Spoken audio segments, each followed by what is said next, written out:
ನಮಸ್ಕಾರ. ಇವತ್ತಿನ ಮೊದಲ ವಿಡಿಯೋಗೆ ನಿಮ್ಗೆಲ್ಲರಿಗೆ ಆಧಾರದ ಸ್ವಾಗತ ಸುಸ್ವಾಗತ. ನಿನ್ನೆ 2 ಮ್ಯಾಚ್ ಇತ್ತು, ಡಬಲ್ ಹೆಡರ್ ಮ್ಯಾಚ್. ಅವುಗಳ ವಿಡಿಯೋ ಮಾಡಲಿಲ್ಲ, ಅವುಗಳ ಬಗ್ಗೆ ಮಾತಾಡ್ತೇನೆ. ಅದಕ್ಕಿಂತ ಮುಂಚೆ ಇವತ್ತೊಂದು ಮ್ಯಾಚ್ ಉಂಟು. ಇವತ್ತು ಮೋಸ್ಟ್ ಇಂಪಾರ್ಟೆಂಟ್ ಮ್ಯಾಚ್ ಒಂದು ಗ್ರೂಪಿಗೆ. ಯಾವುದು? ಬಾಂಗ್ಲಾದೇಶ ವರ್ಸಸ್ ಅಫ್ಘಾನಿಸ್ತಾನದ match. Bangladesh point of view ಇಂದ ನೋಡೋದಿದ್ರೆ ಈ ಮ್ಯಾಚ್ ಅವರಿಗೆ ಮಾಡು ಇಲ್ಲವೇ ಮಾಡಿ. ಅಪ್ಪಿ ತಪ್ಪಿ ಈ ಮ್ಯಾಚ್ ಅನ್ನ ಬಾಂಗ್ಲಾದೇಶ ಸೋತರೆ ಸೀದಾ ಮನೆಗೆ ಹೋಗ್ತಾರೆ. ಯಾಕಂತಂದ್ರೆ already Sri Lanka versus Bangladesh match ಅಲ್ಲಿ ಶ್ರೀಲಂಕಾ ಗೆದ್ದಿದ್ರು, ಬಾಂಗ್ಲಾದೇಶ ಸೋತಿದ್ರು. ಇವತ್ತು ಸಹ ಸೋತರೆ ಅವಾಗ ಏನಾಗ್ತದೆ? ಅಫ್ಘಾನಿಸ್ತಾನ 2-2 ಮ್ಯಾಚ್ ವಿನ್ ಆದಾಗ ಆಗ್ತದೆ. ಬಾಂಗ್ಲಾದೇಶ 3ರಲ್ಲಿ ಕೇವಲ 1 ಮ್ಯಾಚ್ ಗೆದ್ದದು ಅಂತ ಅವರು ಅಫಿಷಿಯಲಿ ಎಲಿಮಿನೇಟ್ ಆಗ್ತಾರೆ. ಇವತ್ತು ಬಾಂಗ್ಲಾದೇಶ ಗೆದ್ದರೆ ಆವಾಗ ಅವರ ಗ್ರೂಪ್ ಏನಿದೆ, ಶ್ರೀಲಂಕಾ, ಬಾಂಗ್ಲಾದೇಶ, ಅಫ್ಘಾನಿಸ್ತಾನ, ಈ ಗ್ರೂಪ್ ಇನ್ನು ಕೂಡ ಅಲಯವಾಗಿರ್ತದೆ. ಆವಾಗ ಶ್ರೀಲಂಕಾ ಮತ್ತು ಅಫ್ಘಾನಿಸ್ತಾನದ ಮ್ಯಾಚ್ ಸಿಕ್ಕಾಪಟ್ಟೆ ಮಹತ್ವವನ್ನ ಪಡೆದುಕೊಂಡಿರ್ತದೆ. ಬಟ್ ಸ್ಟಿಲ್ ಅಫ್ಘಾನಿಸ್ತಾನ ವಿನ್ ಆಗಿ ಮಾರ, ಬಾಂಗ್ಲಾದೇಶ ಮನೆಗೆ ಹೋಗ್ಲಿ ಅಂತ ನಾನು ಆಶಿಸುವುದು, ನೀವು ಕೂಡ ಅದನ್ನೇ ಆಶಿಸ್ತೀರಿ ಅಂತ ಅಂದ್ಕೊಳ್ತೇನೆ. ನಿನ್ನೆಯ ಮ್ಯಾಚ್ಗಳ ಬಗ್ಗೆ ಮಾತನಾಡೋದಿದ್ರೆ, ಫೈನಲಿ ಏಷ್ಯಾ ಕಪ್ ಅಲ್ಲಿ ಫೈನಲಿ ಆ ಒನ್ ಸೈಡೆಡ್ ಮ್ಯಾಚ್ ನೋಡ್ಲಿಕ್ಕೆ ಸಿಗ್ಲಿಲ್ಲ. ಒಂದು ಚೂರು ಎಂಟರ್ಟೈನಿಂಗ್ ಕ್ರಿಕೆಟ್ ನೋಡ್ಲಿಕ್ಕೆ ಸಿಕ್ಕಿತ್ತು, ಅಥವಾ ಎಂತ ಆಗ್ತದೆ ಮಾರ್ರೆ ಅಂತ ನೋಡುವಂತಹ ಕ್ರಿಕೆಟ್ ಸಿಕ್ಕಿತ್ತು. ಯಾಕಂದ್ರೆ 2 ಮ್ಯಾಚ್, ನಿನ್ನೆ ಫಸ್ಟ್ ಮ್ಯಾಚ್ ಇದ್ದದು UAE ವರ್ಸಸ್ ಒಮಾನ್. UAE ನಮ್ಮ ಭಾರತ ತಂಡದ ಎದುರು ಯಾವ ತರ ಆಡಿದ್ರಂತ ನಿಮ್ಗೆ ಗೊತ್ತುಂಟು. ಬಟ್ ನಿನ್ನೆ ಅವರ ಓಪನಿಂಗ್ ಪಾರ್ಟ್ನರ್ಶಿಪ್ ನೋಡಿದಾಗ ನಮ್ಮ ಎದುರು ಈ ತರ ಆಡಿದ್ದು ಇದೇ ತಂಡವ ಅಂತ ಅನ್ನಿಸುವಷ್ಟು ಒಳ್ಳೆಯ ಓಪನಿಂಗ್ ಪಾರ್ಟ್ನರ್ಶಿಪ್ ಬಂದಿತ್ತು. 88 ರನ್. ಭಾರತದ ವಿರುದ್ಧ ಕೂಡ ಅವರ ಓಪನರ್ಸ್ ಯಾರಿದ್ದಾರೆ, ಶರಫ್ ಮತ್ತೆ ಅವರ ಕ್ಯಾಪ್ಟನ್ ವಸೀಂ, ಅವರು ಡಬಲ್ ಡಿಜಿಟ್ ಹೊಡೆದಿದ್ರು, 19, 20 ಎಲ್ಲ ಹೊಡೆದಿದ್ರು. ಸೊ ಅವರನ್ನು ಬಿಟ್ಟರೆ ಮಿಕ್ಕಿದಂತ ಪ್ಲೇಯರ್ಸ್ ಯಾರು ಕೂಡ ಚಂದ ಮಾಡಿ ಆಡಿರ್ಲಿಲ್ಲ. ತೀರಾ ಕೆಟ್ಟದಾಗಿ ಅವರು ಬೇಗ ಆಲ್ ಔಟ್ ಆದ್ರು. ಬಟ್ ನಿನ್ನೆ ಆ ಇಬ್ರು ಓಪನರ್ಸ್ ಸೂಪರ್ ಆಗಿ ಆಡಿದ್ರು. ಶರಫ್ ಆಗಿರ್ಬೋದು, ವಸೀಂ ಆಗಿರ್ಬೋದು, ಇಬ್ರು ಕೂಡ 50 ಹೊಡೆದು ಅರ್ಧ ಶತಕ ದಾಖಲಿಸಿದ್ರು. ವಸೀಂ ಅವರು T20 ಕ್ರಿಕೆಟ್ ಅಲ್ಲಿ 3000 ರನ್ಸ್ ಹೊಡೆದ್ರಂತೆ. ಅದು ಅಸೋಸಿಯೇಟ್ ನೇಷನ್ ನೀವು ನೋಡಿದ್ರೆ ಸೆಕೆಂಡ್ ಪ್ಲೇಯರ್ 3000 ರನ್ಸ್ ಹೊಡೆದಿರೋದು ಅವರ ಕ್ಯಾಪ್ಟನ್ ವಸೀಂ ಅವರು ಹೊಡೆದಿರೋದು. ಮಲೇಷಿಯಾದ ಒಬ್ಬ ಆಟಗಾರ ಅವರಕ್ಕಿಂತ ಮುಂಚೆ 3000 ರನ್ಸ್ ಹೊಡೆದಿದ್ದಾರೆ T20 ಕ್ರಿಕೆಟ್ ನಲ್ಲಿ. ಸೊ ಅವ್ರದ್ದು 88 ರನ್ ಅಲ್ಲೇ ಪಾರ್ಟ್ನರ್ಶಿಪ್ ಬಂತು. ಮತ್ತೆ ಮಿಡಲ್ ಆರ್ಡರ್ ಬ್ಯಾಟ್ಸ್ಮನ್ ಕೂಡ ಒಂದು ಇಂಟೆಂಟ್ ಭರಿತ ಆಟ ಆಡಿ 172 ರನ್ ಓಮಾನ್ ಅಗೇನ್ಸ್ಟ್ UAE ಹೊಡೆದದು. ಓಮನಿಗೆ ಆವಾಗಲೇ ಅರ್ಥ ಆಗಿರ್ತದೆ ಇದು ಆ ಪಿಚ್ ಅಲ್ಲಿ ಇದು ಎಂತ ಹೇಳೋದು, ಪಾರ್ ಸ್ಕೋರ್ಕ್ಕಿಂತ ಅಬೋವ್ ಪಾರ್ ಸ್ಕೋರ್. ಸೊ ಇದು ಚೇಂಜ್ ಮಾಡ್ಲಿಕ್ಕೆ ಆಗುದಿಲ್ಲ ಅನ್ನುವಂತಹ ಒಂದು ನಿರ್ಣಯಕ್ಕೆ ಅವರು ಬಂದಿದ್ರಂತ ಕಾಣ್ತದೆ. ಅದಕ್ಕೆ ಕರೆಕ್ಟ್ ಆಗಿ ಅವರ ಚೇಸಿಂಗ್ ಅಲ್ಲಿ ಪವರ್ ಪ್ಲೇ ಅಲ್ಲಿಯೇ 4 ವಿಕೆಟ್ ಹೋಗಿತ್ತು. ಸೊ ಆದ್ರಿಂದ ಇಲ್ಲ, ಇವ್ರು ಚೇಂಜ್ ಮಾಡ್ಲಿಕ್ಕೆ ಆಗುದಿಲ್ಲ ಅಂತ ಎಲ್ರಿಗೂ ಸಹ ಗೊತ್ತಾಯ್ತು. ಕೊನೆಗೆ ಅಟ್ ದ ಎಂಡ್ 130 ರನ್ ಗಳಿಸಿ ಅವರು ಆಲ್ ಔಟ್ ಆದ್ರು. UAE ಈ ಮ್ಯಾಚ್ ಅನ್ನು ಗೆದ್ದಿರುವುದರಿಂದಾಗಿ UAE ವರ್ಸಸ್ ಪಾಕಿಸ್ತಾನ ಮ್ಯಾಚ್ ಕೂಡ ಅಷ್ಟೇ ಇಂಪಾರ್ಟೆನ್ಸ್ ಅನ್ನ ಗಳಿಸಿದೆ. ಅಪ್ಪಿ ತಪ್ಪಿ ಪಾಕಿಸ್ತಾನದ ಮೇಲೆ UAE ಶತಾಯಗತಾಯ ಪ್ರಯತ್ನ ಹಾಕಿ ಗೆದ್ದರೆ ಆಗ ಪಾಕಿಸ್ತಾನ ಏಷ್ಯಾ ಕಪ್ ಇಂದ ಔಟ್ ಆಗ್ತದೆ. So Pakistan point of view ಅಲ್ಲಿ UAE ವರ್ಸಸ್ ಪಂದ್ಯ ಏನಿದೆ ಅದು ಅವರಿಗೆ ಮಾಡು ಇಲ್ಲವೇ ಮಡಿ ಪಂದ್ಯ ಆಗಿರ್ತದೆ. ಅಂಡ್ ನಿನ್ನೆ 2ನೇ ಮ್ಯಾಚ್ ಶ್ರೀಲಂಕಾ ವರ್ಸಸ್ ಹಾಂಗ್ಕಾಂಗ್. ಇದೆಲ್ಲ ಫೈಟ್, ಮೋಸ್ಟ್ ಫೈಟ್ ಇದ್ದದ್ದೇ ಈ ಮ್ಯಾಚ್ ಅಲ್ಲಿ. ಈ ಏಷ್ಯಾ ಕಪ್ ಅಲ್ಲಿ ಎಂಟಾಗ್ತದೆ ಮಾರೆ ಅಂತ ಅನ್ನಿಸುವಂತಹ ಸೃಷ್ಟಿ ಕ್ರಿಕೆಟ್ ಆದದ್ದು ಅಥವಾ ಏನು ಮೊಮೆಂಟ್ಸ್ ಬಂದದ್ದು ನಿನ್ನೆಯ ಮ್ಯಾಚ್ ಅಲ್ಲಿ. ಶ್ರೀಲಂಕಾ ವರ್ಸಸ್ ಹಾಂಗ್ಕಾಂಗ್ ಮ್ಯಾಚ್ ಅಲ್ಲಿ ಹಾಂಗ್ಕಾಂಗ್ ಅಷ್ಟು ಒಂದು ಫೈಟ್ ಕೊಡ್ತಾರೆ ಅಂತ ಯಾರು ಕೂಡ ಎಕ್ಸ್ಪೆಕ್ಟೇ ಮಾಡಿರ್ಲಿಲ್ಲ.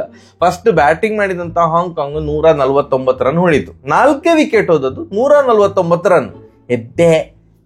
ಅವರ ಪಾಲಿಗೆ 149 ಇಟ್ಸ್ ಅ ಗ್ರೇಟ್ ಸ್ಕೋರ್. ಲಾಸ್ಟಿಗೆ ಒಂಚೂರು ಕಂಟ್ರೋಲ್ ಆಯ್ತು, ಅಥವಾ ಇನ್ನು ಕೂಡ ಜಾಸ್ತಿ ಹೊಡಿಬೋದಿತ್ತು, 160 ಹೊಡಿಬೋದಿತ್ತು, ಅದು ಇದೆಲ್ಲ ಅವರ ಮೈಂಡಲ್ಲಿ ಸಹ ಬಂದಿರ್ತದೆ. But still great effort. ಅವರ ಒಂದು ದೊಡ್ಡ ಟೀಮ್ ಎದುರು 140 ಹೊಡೆದಿದ್ದೇವೆ ಮಾರ್ರೆ ಅಂತ ಅವ್ರು ಸ್ವಲ್ಪ ಕೊಚ್ಕೊಳ್ಬೋದು. ಬಟ್ ಅವರ ಫೀಲ್ಡಿಂಗ್ ಯಮ್ಮ ದೇವ, ಹಾರಿಬಲ್. ಇಡೀ ಟೂರ್ನಮೆಂಟ್ ಅಲ್ಲಿ ವರ್ಸ್ಟ್ ಫೀಲ್ಡಿಂಗ್ ಟೀಮ್ ಯಾವುದು ಅಂತಂದ್ರೆ ಅದು ಹಾಂಗ್ಕಾಂಗ್. ಎಂತ ಹಿಡಿತಾರ ದೇವರಿಗೆ ಅರ್ಥ ಆಗುದಿಲ್ಲ. 6 ಕ್ಯಾಚ್, ನಿನ್ನೆ 6 ಕ್ಯಾಚ್ ಬಿಟ್ಟಿದ್ದಾರೆ. ಒಟ್ಟು ಈ ಟೂರ್ನಮೆಂಟ್ ಅಲ್ಲಿ 3 ಮ್ಯಾಚ್ ಅಲ್ಲಿ 12 ಕ್ಯಾಚ್ ಬಿಟ್ಟಿದ್ದಾರಂತೆ ಹಾಂಗ್ಕಾಂಗ್. ಆ 6 ಕ್ಯಾಚ್ ಹಿಡಿದಿದ್ರೆ ವಿನ್ನೇ. ಯಾಕಂತಂದ್ರೆ ಟಾರ್ಗೆಟ್ ರೀಚ್ ಆಗ್ಲಿಕ್ಕೆ ಶ್ರೀಲಂಕಾ ಒದ್ದಾಟ ನಡೆಸಿದ್ರು. ನಿಸ್ಸಂಕ ಅವ್ರದ್ದೇ 4 ವಿಕೆಟ್, ನಿಸ್ಸಂಕ ಅವ್ರದ್ದು 4 ಕ್ಯಾಚ್ ಬಿಟ್ಟಿದ್ದಾರೆ. ಓವರ್ ಆಲ್ 6 ಕ್ಯಾಚ್ ಹಾಂಗ್ಕಾಂಗ್ ಅವರು ಬಿಟ್ಟರು. ಶ್ರೀಲಂಕಾ ಅವ್ರ ಟಾರ್ಗೆಟ್ ರೀಚ್ ಆಗುವಾಗ 19ನೇ ಓವರ್ 18.5 ಓವರ್ಸ್ ಅಂತ ಅನ್ಕೊಳ್ತೇನೆ, ಅಲ್ಲಿಯ ತನಕ ಮ್ಯಾಚ್ ತಗೊಂಡು ಹೋದ್ರು. ಶ್ರೀಲಂಕಾದವರು, ಅಥವಾ ಅಲ್ಲಿಯ ತನಕ ಒಂದು ಫೈಟಿಂಗ್ ಸ್ಪಿರಿಟ್ ತೋರಿಸಿದ್ದು Hong Kong.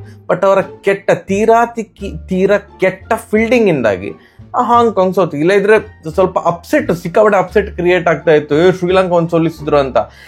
One point of time ಅಲ್ಲಿ ಆರಾಮಾಗಿ ವಿನ್ ಆಗ್ತಾರೆ ಮಾರೆ ಶ್ರೀಲಂಕಾ. ನಿಸ್ಸಂಕ ಮತ್ತೆ ಕುಸಾಲ್ ಪಿರೇರ ಸೇರಿಕೊಂಡು ಚಂದ ಮಾಡಿ ಬ್ಯಾಟಿಂಗ್ ಮಾಡ್ತಾ ಇದ್ದಾರೆ, ಕ್ಯಾಚ್ ಸಹ ಬಿಡ್ತಾ ಇದಾರಲ್ಲ, ಹಾಗೂ ಹಾಂಗ್ಕಾಂಗ್ ಅವರು ಈಸಿಯಾಗಿ ವಿನ್ ಆಗ್ತಾರೆ ಅಂತವೇ ಎಲ್ಲರೂ ಸಹ ಅಂದ್ಕೊಂಡದ್ದು. ಬಟ್ 3 ಓವರ್ಗಳ ಗ್ಯಾಪ್ ಅಲ್ಲಿ, ಆ ಒಂದು ಅಂತರದಲ್ಲಿ ಪಟಪಟ ಅಂತ 4 ವಿಕೆಟ್ ಹೋಯ್ತು, ಇನ್ಕ್ಲೂಡಿಂಗ್ ಅವರ ಕ್ಯಾಪ್ಟನ್ ಅಸಲಂಕ.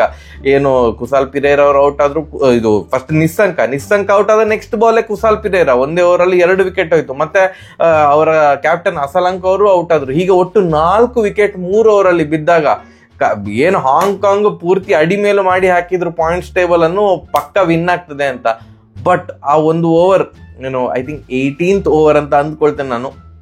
ಆ ಓವರಲ್ಲಿ ಒಂದು ನೋ ಬಾಲ್ ಬಂತು, ಫ್ರೀ ಹಿಟ್ ಬಾಲ್ ಅಲ್ಲಿ 6 ಬಂತು, ಮತ್ತೆ 4 ಬಂತು. ಸೊ ಆ ಒಂದು ನಿರ್ಣಾಯಕ ಓವರ್ ಅಲ್ಲಿ ಆ ರನ್ಲಿಕ್ ಆಗಿದ್ದರಿಂದಾಗಿ ಕೊನೆಗೆ 4 ವಿಕೆಟ್ಗಳಿಂದ ಏನು ಶ್ರೀಲಂಕಾ ಜಯ ದಾಖಲಿಸಿದೆ. ಸೊ ಶ್ರೀಲಂಕೆಗೆ ಸುಭದ್ರ ಸ್ಥಿತಿಯಲ್ಲಿ ಉಂಟು, ಅದರಲ್ಲಿ ಏನು ಡೌಟ್ ಇಲ್ಲ. ಅಂಡ್ ಏನು ಹಾಂಗ್ಕಾಂಗ್ ಅವರು ಒಫಿಷಿಯಲಿ ಎಲಿಮಿನೇಟ್ ಆಗಿದ್ದಾರೆ, 3ಕ್ಕೆ 3 ಮ್ಯಾಚ್ಗಳನ್ನ ಸೋತು ಎಲಿಮಿನೇಟ್ ಆಗಿದ್ದಾರೆ. ಅವರು ಒಟ್ಟು 11 ಕ್ಯಾಚ್ ಹಿಡಿದಿದ್ದಾರೆ ಈ ಟೂರ್ನಮೆಂಟ್ ಅಲ್ಲಿ. 11 ಕ್ಯಾಚ್ ಹಿಡಿದಿದ್ದಾರೆ, 12 ಕ್ಯಾಚ್ ಬಿಟ್ಟಿದ್ದಾರೆ.